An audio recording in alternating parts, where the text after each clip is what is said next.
Hi, I'm Barb. I'm going to show you today how to force bulbs in glass containers. It's October here in Litchfield and it's bulb planting season. In the spring, the bulbs bloom beautifully after that long chilling period. We're going to simulate that natural process, and one of the easiest ways to do that is to plant the bulbs in a pot and chill them for 10 to 12 weeks, like we do here at White Flower Farm with our forced bulb gardens.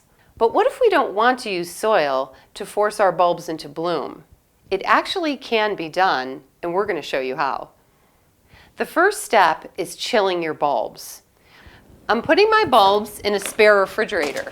The reason I'm doing that is that fruits and vegetables give off ethylene, which is a gas that can actually affect your bulbs and cause them not to flower.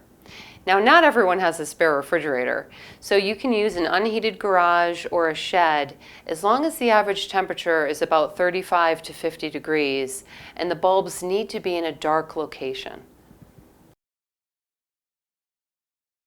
It's January and we've taken our bulbs in bags out of our refrigerator. We're going to do an experiment today with our bulbs.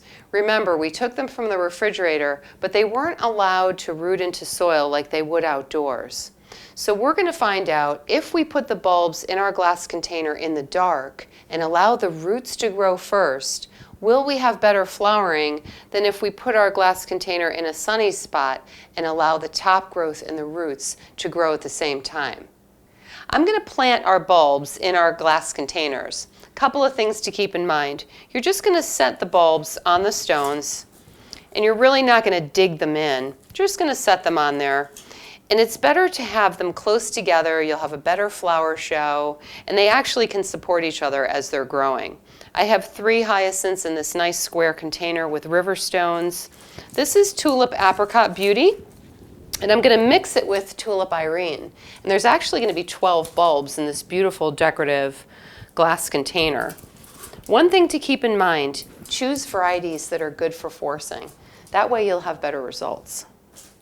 After I set the bulbs in, I'm going to water.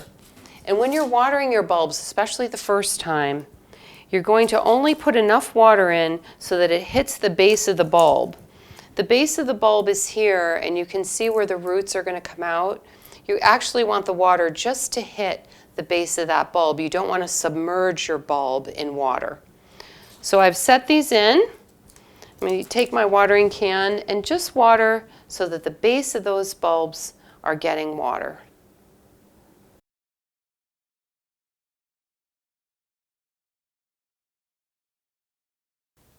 Now that we've finished planting our glass containers, we're going to take our sunny containers, put them in a brightly lit room, and for 2 weeks or so, we're going to take our dark containers and put them in a dark place where they can root for a while, bring them back into the sun with the other containers. Let's see if there's a difference in flowering.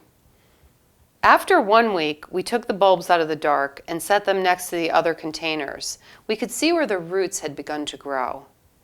As you can see, the bulbs look great regardless of whether we added more time in the dark for rooting or not. Tulips are more unpredictable than hyacinth, regardless of whether you root them or not. Forcing bulbs is always fun, and it can give you a breath of spring during a dreary winter. For more information on forcing bulbs, visit our website.